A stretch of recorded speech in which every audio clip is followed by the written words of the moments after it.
I realized something was wrong the exact moment the password worked. There was no warning, no alert, not even that minimal pause that systems usually exhibit when validating sensitive permissions or verifying high access levels. The response was immediate, clean, excessively silent. The screen simply changed, as if it had always been ready for that. I wasn't trying to push boundaries.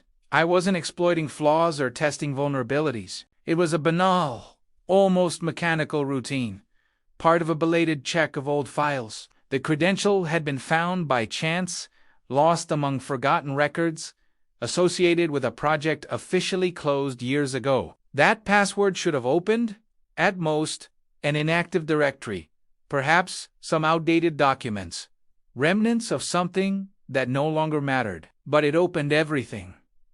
The interface that emerged was unfamiliar, not in the sense of being unknown, but in the sense of being too crude. Fewer visual layers, fewer abstractions, less effort to appear user-friendly. It was as if the system had removed any aesthetic concerns and revealed only the essential. Extensive lists began to load without any intuitive organization. There were no clear categories, no obvious just long identifiers, numerical sequences, cross-references that extended far beyond what I could quickly map. This didn't seem to have been designed for casual exploration. It was an environment made for those who already knew exactly where to step. My first impulse was to shut everything down, not out of immediate fear, but because of that uncomfortable feeling of having crossed an invisible line. The kind of line that doesn't appear in policies or warnings, but that you clearly feel when you cross it. Still, something made me stay. Perhaps professional curiosity, perhaps that almost involuntary need to understand what's wrong before walking away. I continued observing, carefully, avoiding any action that could leave obvious traces. The more I explored, the clearer it became that this access wasn't merely administrative. It was deep in a rare way. Layers that normally remain isolated, separated by strict permissions and specific functions, were all there, accessible from a single point. Complete logs coexisted with histories that, under normal conditions, should never intersect. Internal configurations appeared without any associated documentation, parameters not found in manuals, training materials, or official diagrams. That password didn't unlock a system. It ignored the very logic of separation. I then decided to check the actual scope of that access in a more controlled way. I created an isolated session, disconnected from any external synchronization, just to understand where I really was. It was at that moment that I noticed something even more unsettling. Certain records seemed to react to my browsing. They didn't change explicitly. They weren't deleted or visibly moved. But the order in which they appeared seemed to subtly reorganize itself according to my focus. Related files appeared close to each other. Paths shortened, as if the system were anticipating my intentions, offering shortcuts even before I decided to follow them. I started finding records of internal activities that I vaguely recognized. Decisions made at levels that rarely leave formal documentation. Tests that had never been announced.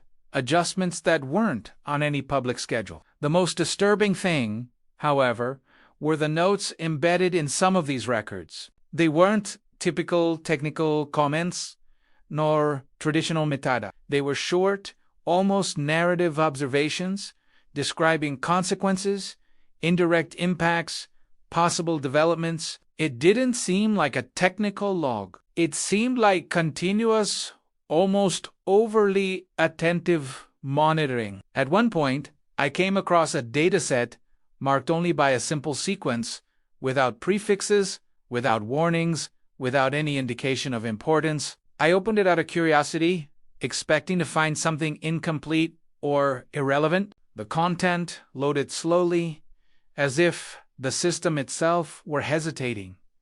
They were transcripts, not trivial conversations, not standardized reports, but detailed descriptions of events that, at the time of recording, had not yet occurred. Some uncomfortably coincided with recent situations that I remembered perfectly. Others described scenarios that had not yet materialized, but which made too much sense to be dismissed as speculation. The comfortable explanation of coincidence began to crumble there.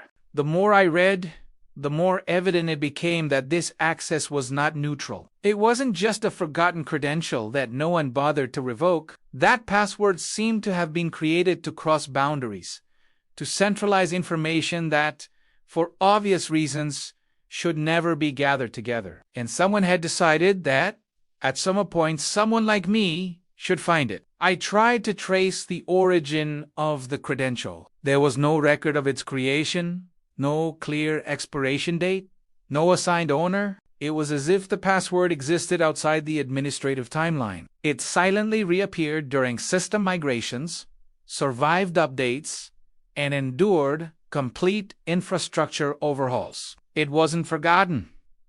It was preserved. I began to feel a strange weight, not exactly guilt, but a responsibility I had never asked for. Each new file accessed amplified the feeling that I was seeing more than I should, not through any fault of my own, but because someone had designed that access to work exactly that way. There were no violation alerts, no progressive limits, no automatic containment mechanisms. It was a silent invitation to continue. In one of the last logs I analyzed in that first session, I found a short observation, almost lost among technical data.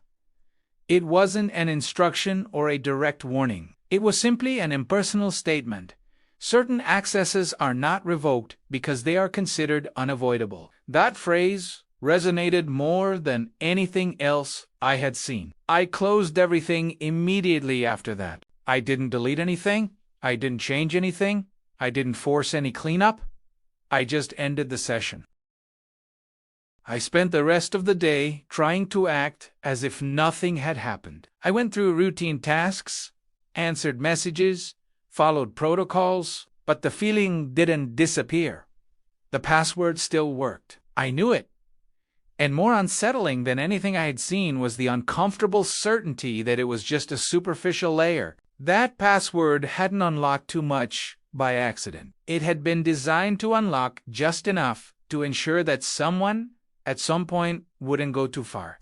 I returned to the system days later, not out of impulse or empty curiosity, but because the idea of leaving it untouched began to outweigh the risk of looking again. There was something deeply unsettling about knowing that the password existed, that it worked there, and that it remained there like an open door in a place where no door should even be visible. It was no longer about discovering something new, but about understanding what had already been revealed and what that said about the entire structure behind that digital environment. Upon entering the password once more, I immediately realized that nothing had changed. No additional restrictions, no laterales, no indication that this access had been registered as an anomaly. It was as if the system organically accepted that presence, as if that level of permission had been foreseen from the beginning, just waiting for the right moment to be used. This time, I proceeded more cautiously,